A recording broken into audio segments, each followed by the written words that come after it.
We come to the big one of the night, the 200-meter men's freestyle world record, 145.35, stands to the credit of Peter van den Hoogenband.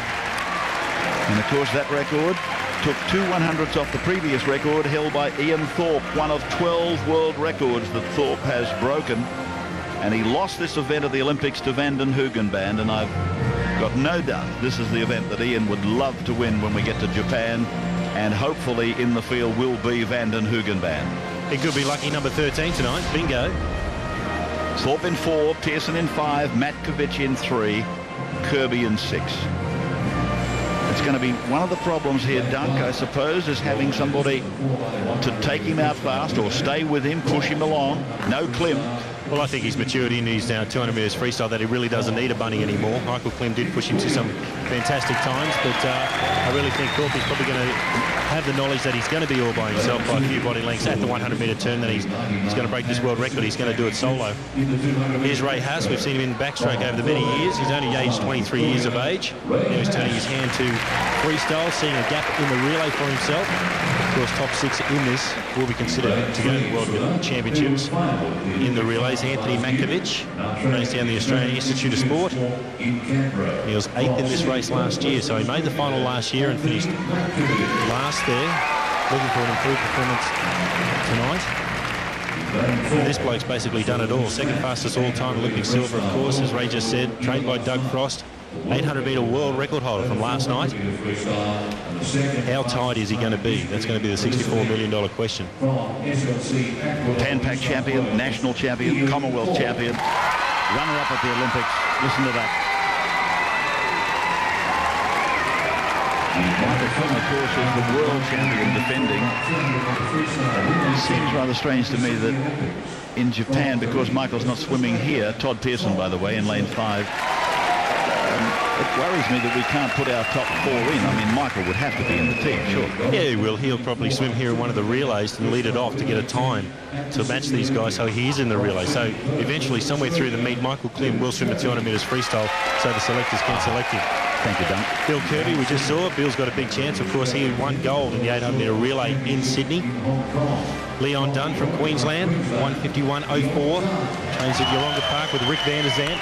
He's done a lot of work here, had a great European tour. And Craig Stevens, we've seen him on the podium twice already at this meet, in the 400 and the 800. And he's training very, very well. Personal best time of just a tick outside what he did in the semi-finals, 152.07. Craig looking for one of those 6 spots as well. The race will be in the middle of the pool in lane number 4. And with Todd Pearson and Bill Kirby up against Anthony Matkovic for the minor placings.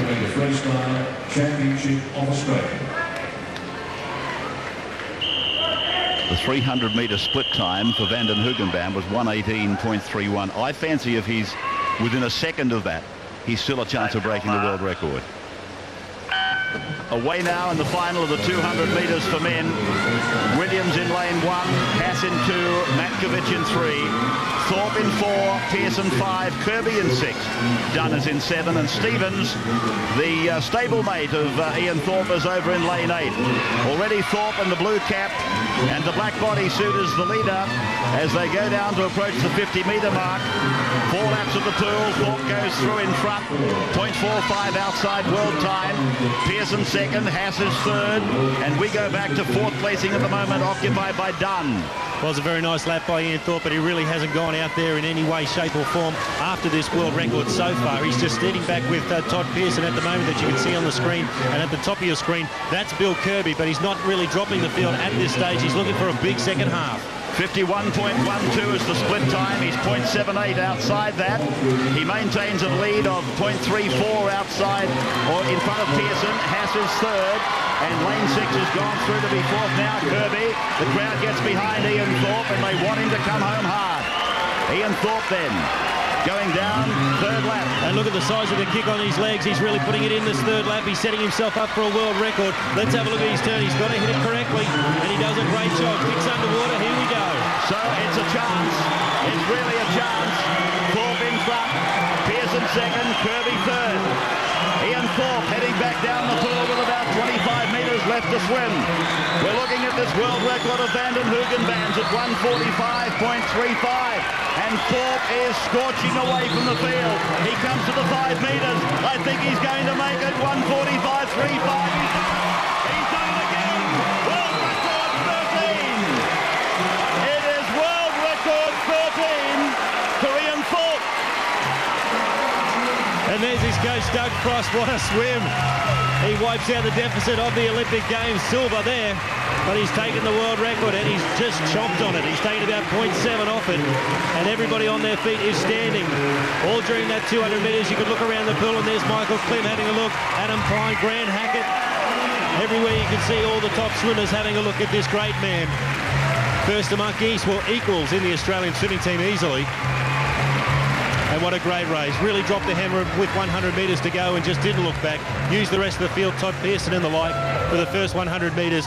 And then his enormous kick came in with 75 metres to swim. He came off the last turn beautifully, and he was really hunting for that world record, and he's crunched it by 0.7.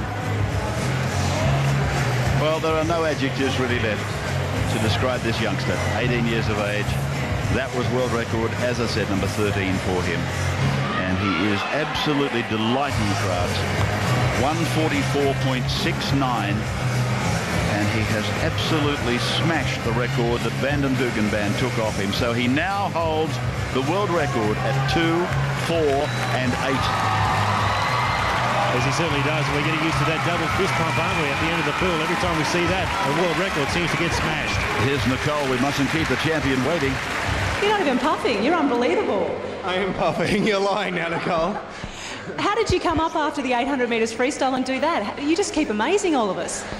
I just made sure I did the right things last night. Got to bed reasonably early after the Oscars.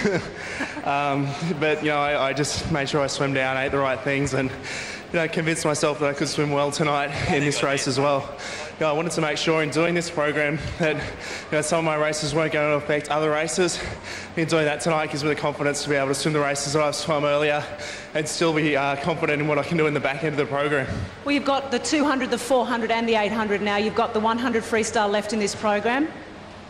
I'll leave that as an open question. What do you think? Do you think you've got the sprinting ability even though you've been working on the 800 freestyle? I hope so. I like to think that I'm able to sprint all right. I try and convince myself, because that means one day I can just do a 1500 and knock off the longer events. But I'm looking forward to that. It's always a lot of fun. Australia has some great swimmers in that, so I think it's going to be an exciting race.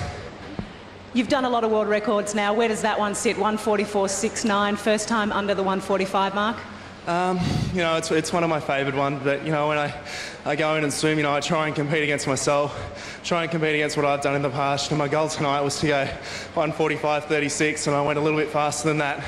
That meant that I broke a world record, but more importantly, it meant that I was able to improve on what I'd done before. There's a lot of talk about you being able to possibly hold every world record in the book in men's freestyle. Now, I know you don't like talking about things like that, but have you been thinking a little bit about the 1500 since the 800, or not at all? No, not really, and that's something that I don't think will happen. And it was an amazing feat to see Shane Gould do it, but something that I don't think I'll ever be able to achieve.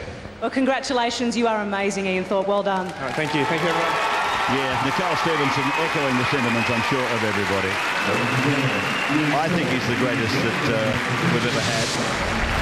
And there are people that would criticise me for saying that, but I can't back away from it. Thorpe in 1:44.69, world record number 13.